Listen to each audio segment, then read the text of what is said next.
तो अभी देख कर आया हूँ इस साल की मच अवेटेड मूवी सलार। अब आपको जानना होगा कि ओवरऑल ये मूवी कैसी है। मैं ज्यादा टाइम नहीं वेस्ट करूंगा, शॉर्ट में बता दूंगा कि ओवरऑल मूवी कैसी है। उसके बाद मैं डिटेल में घुसूंगा कि क्या अच्छा लगा क्या बुरा लगा।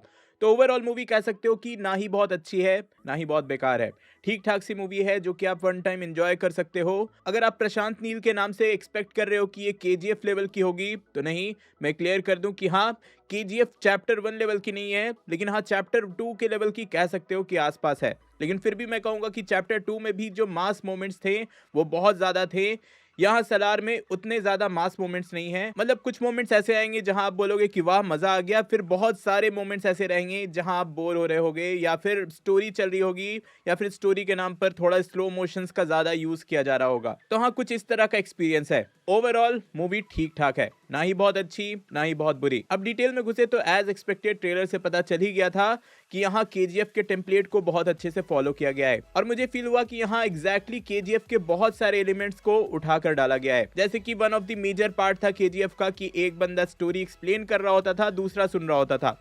तो वही पोर्शन यहाँ भी एक मेजर पार्ट है कि एक बंदा दूसरे बंदे को लीड कैरेक्टर की पूरी स्टोरी एक्सप्लेन कर रहा होता है। जैसे वहाँ कुलार गोल्डफील्ड था, केजीएफ थी, उसकी स्टोरी बताई जाती है, रॉकी भाई की स्टोरी बताई जाती है। यहाँ पर खानसार नाम की एक सिटी है पूरी, उसकी स्टोरी बताई जाती है। देवा नाम का कैरेक्टर है, उसका एक फ्रेंड है, उसकी पूरी स्टोरी बताई जाती है। तो हाँ, सेम डायरेक्शन में दोनों ही मूवी चली है। कलर ग्रेडिंग से लेकर सिनेमेटोग्राफी सब कुछ में प्रशांत नील अपना छाप छोड़ते हैं। पर्सनली मुझे जो अच्छा लगा पहले वो बता देता हूं। तो खानसार का जो पूरा सिटी सेटअप किया गया है वो एक तरह से नया वर्ल्ड बिल्डिंग किया गया है। उसके अंदर जो पॉलिटिक्स है, वहां का जो गवर्नमेंट है, वो जो पूरा पॉलिटिकल एलिमेंट है, बैकग्राउंड है, वो कह सकते हो कि मुझे अच्छा लगा। फिर इसके बाद क्लाइमेक्स में जो फाइट सीक्वेंस है वो मुझे अच्छा लगा। उस एक्शन सीक्वेंस में बहुत ही अच्छे से म्यूजिक का यूज किया गया है, और साथ ही एंडिंग जिस तरह से फ्यूचर को सेटअप करती है मुझे तो अच्छा लगा। और जिस तरह से वहां पर एक major suspense, major detail reveal होता है वो मुझे पसंद आया। लेकिन अगर बुरी चीज में घुसे तो नो डाउट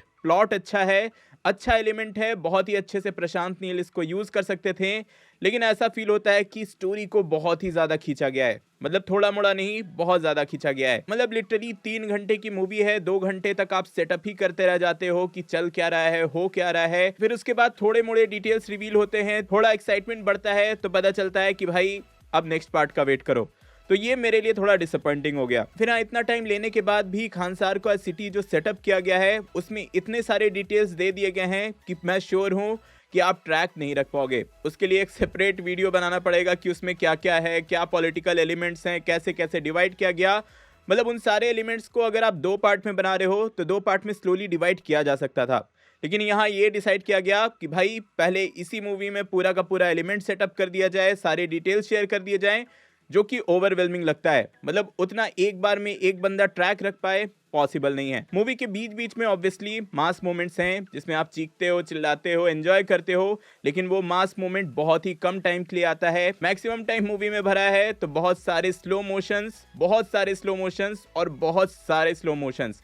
मतलब मैं फील कर रहा था कि जहां स्लो मोशंस की जरूरत नहीं भी है वहां भी स्लो मोशंस डाले गए हैं, बैकग्राउंड म्यूजिक डाला गया है। और इन सारे स्लो मोशन से स्टोरी पे कोई इंपैक्ट नहीं होता है, स्टोरी आगे बढ़ती नहीं है। बस हाँ, प्रभास के कैरेक्टर देवा के लिए एक बिल्डअप किया जाता है। अब भाई प्रभास के कैरेक्टर देवा पे आए तो देवा को लिटरली ना के बराबर डायलॉग्स दिए गए हैं, और बस पूरी मूवी में ये बिल्डअप किया गया है कि भाई ये बंदा आएगा, सबको पेल के चला जाएगा। और ना जाने कितनी बार ये किया गया है, और फिर यही दिखाया जाता है कि ये अभी किसी को मार नहीं रहा है, मार दिया तो तुम गए। इंटरवल से पहले इसकी माँ उसको रोके रहती है कि नहीं तू नहीं मारेगा, तू किसी पे हाथ नहीं उठाएगा, तू मार कुटाई नहीं करेगा। फिर वो अलाउ कर देती है तो एक मार कुटाई होती है। फिर सेकंड हाफ में फिर से प्रभास के कैरेक्टर के लिए बिल्डअप किया जाता है कि भाई वो अकेला आया है पूरी आर्मी से लड़ने, पूरी आर्मी से भिड़ने। फिर अगेन खानसार में सीज फायर हो जाता है, और फिर से आप किसी को मार नहीं सकते हो, किसी पे हाथ नहीं उठा सकते हो। और जो फर्स्ट हाफ में उसकी मां कर रही थी, सेकंड हाफ में वो काम सीज फायर ने कर दिया कि भाई आप वेट कर रहे हो कि प्रभास अब मारे, अब मारे, अब अपनी आवाज निकाले, अब कुछ बोले,